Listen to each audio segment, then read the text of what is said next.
اعوذ باللہ من الشیطان الرجیم بسم اللہ الرحمن الرحیم لیس البر ان تولوا وجوہکم قبل المشرق والمغرب ولکن البر من آمن باللہ والیوم الآخر والملائکۃ والکتاب والنبیین وآتى المال على حبه ذوي القربى واليتامى والمساکین وابن السبیل والسائلین وفی الرقاب وأقام الصلاة وآتى الزكاة والموفون بعهدهم إذا عاهدوا والصابرين في البأساء والضراء وحين البأس أولئك الذين صدقوا وأولئك هم المتقون صدق اللہ العظیم۔ اللہ رب العزت نے اس سورہ مبارکہ میں مومنوں کو بھی مخاطب کیا ہے، اہل کتاب کو بھی، کفار کو بھی اور تمام انسانیت کو۔ آج کی اس آیت جو کہ 177 ہے، اس میں نیکی کی تعریف کی ہے کہ نیکی اصل میں ہے کیا، اللہ کے نزدیک کون سا عمل جو ہے وہ نیکی میں آتا ہے۔ مذہب کی چند ظاہری رسموں کو ادا کرنا اور ضابطے کی خانہ پوری کرنا یا تقوی کی چند معروف شکلوں کا مظاہرہ کر دینا، وہ حقیقی نیکی نہیں ہے جو اللہ کے ہاں وزن رکھتی ہے۔ جو چیزیں اللہ کے ہاں وزن رکھتی ہیں ان کو اللہ تعالیٰ نے قرآن پاک کی اس آیت میں بڑے مختصر اور جامع انداز میں بیان کیے۔ اگرچہ ہم نے جب یہ قرآن پاک شروع کیا تھا تو اس میں ہم نے یہ شرطیں پڑھی تھیں کہ آپ قرآن سے ہدایت اسی وقت حاصل کر سکتے ہیں جب آپ ان چیزوں پر عمل کریں، یعنی آپ تقوی اختیار کریں، آپ نماز قائم کریں، اللہ کے دیے ہوئے رزق میں سے خرچ کریں اور کتابوں پر اور ایمان لے کے آئیں، قرآن اور اس سے پہلے والی کتابوں پر اور آخرت پر آپ کا یقین ہو، تو غیب پر بھی آپ کا ایمان ہو۔ تو یہ چند چیزیں تھیں کہ اگر آپ یہ کرو گے تو ہی آپ اس قرآن سے ہدایت حاصل کر سکو گے۔ آج کی اس آیت میں پچھلی آیت کا تسلسل یہ ہے کہ جب نبی کریم صلی اللہ علیہ وآلہ وسلم کو حکم ہوا ہجرت کے 16ویں یا 17ویں ماہ میں کہ اب آپ جو ہے وہ خانہ کعبہ کی طرف منہ کر کے نماز پڑھیں اور مسجد اقصی سے منہ پھیر لیں، تو یہودیوں نے مسلمانوں کو اس بحث میں الجھا دیا تھا کہ آپ کبھی مشرق کی طرف منہ کر کے نماز پڑھتے ہیں، کبھی مغرب کی طرف، تو یہ کون سا اسلام ہے؟ اللہ تعالیٰ نے یہاں فرمایا کہ منہ جس طرف بھی کر لیں اس طرف ہی اللہ ہے، اللہ کسی خاص سمت میں مقید نہیں ہے۔ یہ صرف ایک، چونکہ اب آپ کی امامت یعنی بنی اسرائیل کی امامت دنیا سے ختم کرائی جا رہی ہے اور محمد صلی اللہ علیہ وسلم کی امت کی امامت قائم کی جا رہی ہے، اس لیے یہ خانہ کعبہ بھی جو کہ زمین کے بالکل مرکز میں ہے، اس کو امامت کا مرکز بنایا جا رہا ہے۔ تو اس لیے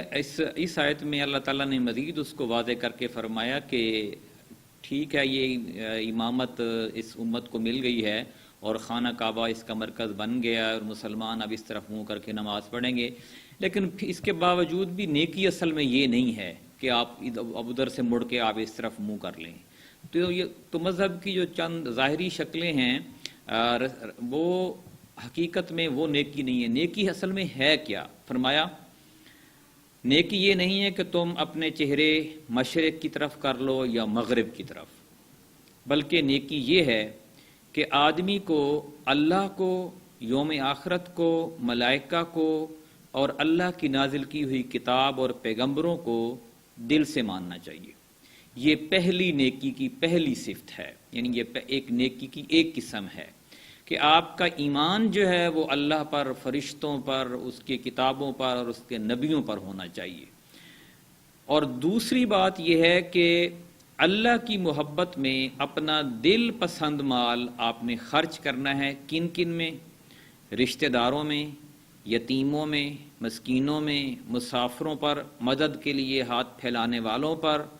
اور غلاموں کی رہائی پر، یعنی یہ دوسری نیکی ہے۔ پہلا ایمان ہے اور دوسرا جو آپ کا من پسند مال ہے جس سے آپ محبت کرتے ہیں، فالتو مال نہیں، وہ مال نہیں کہ جو آپ کی ضرورت سے فالتو ہے، آپ کے کسی کام کا نہیں ہے یا پھر پرانا ہو گیا ہے، تو وہ نیکی نہیں ہے۔ جو آپ کا وہ مال جس سے آپ محبت کرتے ہیں، جب وہ آپ اللہ کے راستے میں خرچ کریں گے، وہ سب سے پہلا حق ظاہر رشتہ داروں کا ہوتا ہے، پھر یتیموں کا، مسکینوں کا، مسافروں کا، اور جو سوالی بن کر آتے ہیں ان کا، اور جو کچھ لوگ قید میں ہیں ناحق یا غلامی میں ہیں تو ان کو وہاں سے چھڑانے کا، اور تیسری بات جو نیکی کو جس کو کہا گیا وہ ہے نماز قائم کریں، وَأَقَامَ الصَّلَاةَ، اور چوتھی بات زکوٰۃ دیں۔ پہلا تو ویسے خرچ تھا کہ جو ویسے جس کے اوپر زکوٰۃ نہیں بھی آتی وہ بھی خرچ کرے، یہ جو ہے یہ صرف انہی پر ہے جن کے اوپر زکوٰۃ واجب ہے۔ آگے فرمایا کہ نیک وہ لوگ ہیں جو جب عہد کریں تو اسے وفا کریں، وعدے کی پاسداری کرتے ہیں، جو بھی بات کرتے ہیں اس پر پورا اترتے ہیں۔ اور چھٹے نمبر پہ یہ ہے کہ تنگی اور مصیبت کے وقت میں اور حق اور باطل کی جنگ میں صبر کرتے ہیں۔ یعنی یہ نیکی ہے کہ آپ تنگی اور مصیبت کے وقت میں اور حق اور باطل کی جنگ میں صبر کریں۔ ظاہر ہے ایک بہت یہ مشکل کام ہوتا ہے کہ آپ ایک اچھی مستقبل کے لیے ایک اچھی امید کے بدلے میں آپ خاموشی اور صبر سے کام لیں۔ اللہ نے فرمایا کہ اولئک الذین صدقوا، یہ ہیں صادقین، صدیقین یہ لوگ ہیں، راست باز یہ لوگ ہیں، واولئک ھم المتقون، اور یہی لوگ متقی ہیں۔ تو ہمیں اس آیت کو یاد کرنا چاہیے، اس آیت کو سمجھنا چاہیے اور اس پر عمل کرنا چاہیے، تو ہم نیکی کو پہنچ سکتے ہیں۔ جو تعریف اللہ تعالیٰ نے کی ہے ظاہر ہے اس سے اچھی تعریف تو کوئی کر ہی نہیں سکتا۔ ایک اور جگہ بھی اللہ تعالیٰ نے فرمایا ہے 4 سپارے کے شروع میں کہ لن تنالوا البر حتی تنفقوا مما تحبون، کہ تم نیکی کو پہنچ ہی نہیں سکتے جب تک اپنی وہ چیز قربان نہ کرو اللہ کے راستے میں جس سے تم محبت کرتے ہو۔